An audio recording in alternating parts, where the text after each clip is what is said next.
After days of torrential rain in the Alice, the skies were clear this morning. After a wait of several minutes, the Prince and Princess emerged, showing no sign of the long flight. On March 20th, 1983, Princess Diana and Prince Charles landed in Alice Springs, a remote town located in the heart of Central Australia. This was the start of Diana's first ever royal tour, a 6-week trip that would include both Australia and New Zealand. The Australian tour was huge. There were hundreds of photographers and reporters on the tarmac. There were thousands of people waiting to meet them.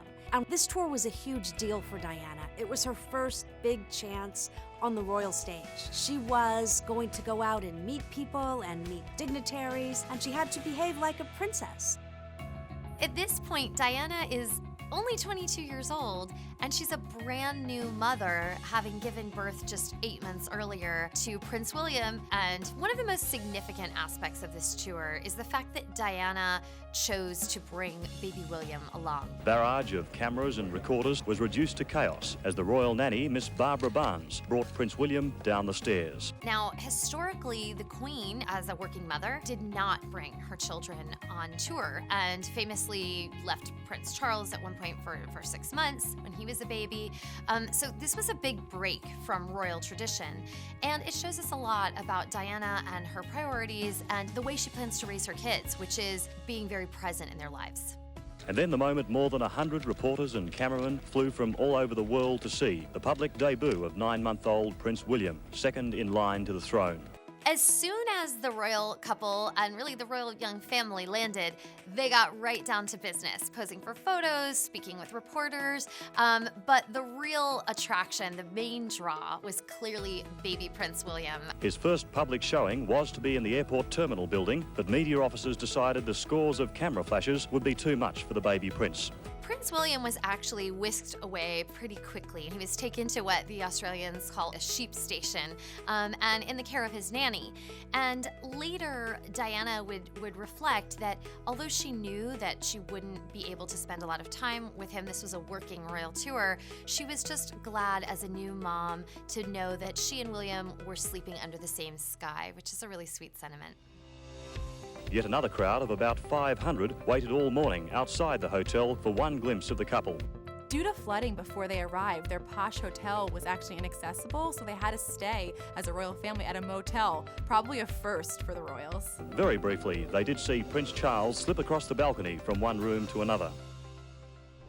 On the first full day of their tour, Charles and Diana visited the Alice Springs School of the Air, an education program that broadcasted daily lessons to 110 children spread out across 650,000 miles of outback. The question there was, has Prince William a little bike yet? Yes. Stephen, he hasn't got one yet. We think he's a bit small. But perhaps when he's your age and size, we might get him one. The students there were able to actually ask questions of Charles and Diana, which was really a fun way to do it, using radio transmitters. And there was one question they were not permitted to ask, and that was, do you sleep in a double bed? That question was nixed by palace aides, but there were a lot of other cute questions. Good morning, Prince Charles and Princess Diana. My name is Forrest Egan, and I'm 6 years old. Does Prince William have a favourite toy? He loves his koala bear he's got. But he hasn't got anything particular. He just likes something with a bit of noise. Plastic whale which throws things out. He got a plastic whale that throws things out the top, little balls. Later that day, the royals flew to Australia's most striking tourist attraction, Ayers Rock. The flat-top rock is a sacred monument of the Aborigines, and Diana and Charles met with 3 of the elders of the Aborigines. Charles led Diana on a climb up the rock, and then later they descended to watch the sunset. This was kind of an iconic photo moment. Diana was wearing this white daisy dress. The dress that Diana wore at Ayers Rock was a famous one. It was beautiful, it was this white dress, the sun was shining down on her. It was really one of the highlights of her wardrobe on that tour. On March 22nd, the royal couple flew an hour north to Tennant Creek, where they visited a local primary school. Hundreds of children were excited about the event they'd been planning for months. Princess Diana was again given more roses and daffodils than she could handle. One of the most memorable parts of the tour was how comfortable Diana was with all the local children. You could always find her crouching down to say hello, accepting flowers from them. She was clearly in her element when she was talking to kids. This trip also set the baseline for how Diana was going to approach these royal tours in the future. The main core of it for Diana was ensuring that there was a humanitarian aspect to these trips. And for her, that meant connecting with people, with children getting on their eye level, shaking hands, the kinds of things we hadn't seen from royals in the past. Today's visit was not on the original schedule for Charles and Diana, but they'd expressed a wish to see the areas where the fires had caused so much destruction and heartbreak. As part of Diana's interest in shining a light on people who need it most, she and Charles made a trip to Cockatoo, which was a town near Melbourne that had been badly affected by bushfires at the time. So they journeyed there, they met with first responders, relief workers, firefighters, and they also planted a tree. The children clearly loved Diana, and they were giving her flowers and teddy bears, and she loved them back. You could tell, even as she was talking to them and accepting their presence, that that was where she was most comfortable. Simon, what did you say to the princess? I said, how come did she hit a baby? Later that week, Charles and Diana landed in Sydney to a warm welcome with hundreds of children awaiting them on the tarmac. Here at the airport, as elsewhere, she displayed the rapport with children for which she's become justly famous.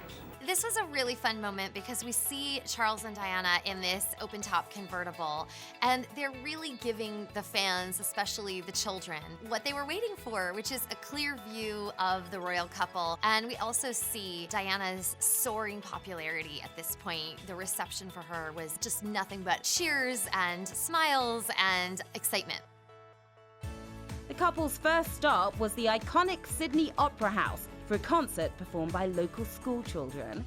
The New South Wales Premier, named Neville Wran, made a speech welcoming both Charles and Diana to the area.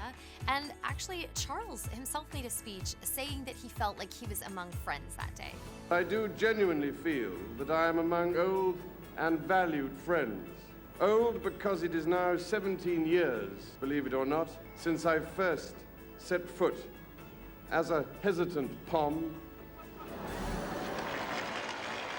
Everyone wanted to catch a glimpse of the princess. And today, the photos and video from that appearance are iconic because Diana just seems to be enveloped by this sea of adoring fans. Interesting to note here that this beautiful pink dress that Diana brought to Australia with her was also a royal rewear. She wore it to Prince William's christening in Buckingham Palace. Later that evening, Charles and Diana attended a charity ball at the Sheraton Wentworth Hotel, a noteworthy event as this was the first time the royal couple were ever filmed dancing together. Diana and Charles did a dance together, and it's a really sweet moment. You know, Diana was actually a pretty talented dancer in her own right and had trained for a long time as a young girl. And it turned out Charles wasn't bad himself, so we see him twirling her around and her seeming to really enjoy and delight in it, and it's fun to watch. Of course, being a royal tour, there was a lot of pomp and circumstance, so we get to see Diana dress up for a number of different occasions, and so many gorgeous gowns and different looks. And of course, no visit to Australia is complete without meeting Crocodile Dundee, or at least the actor who played him, Paul Hogan. On April 17th, after nearly a month down under, Charles, Diana and young Prince William left Australia for the second leg of their tour, 2 weeks in New Zealand. Overall, the tour was very successful. Diana, as young as she was and as inexperienced with royal life as she was at that point, seemed to be very confident and seemed to be enjoying herself. And she and Charles were working as a team, and things were off to a great start.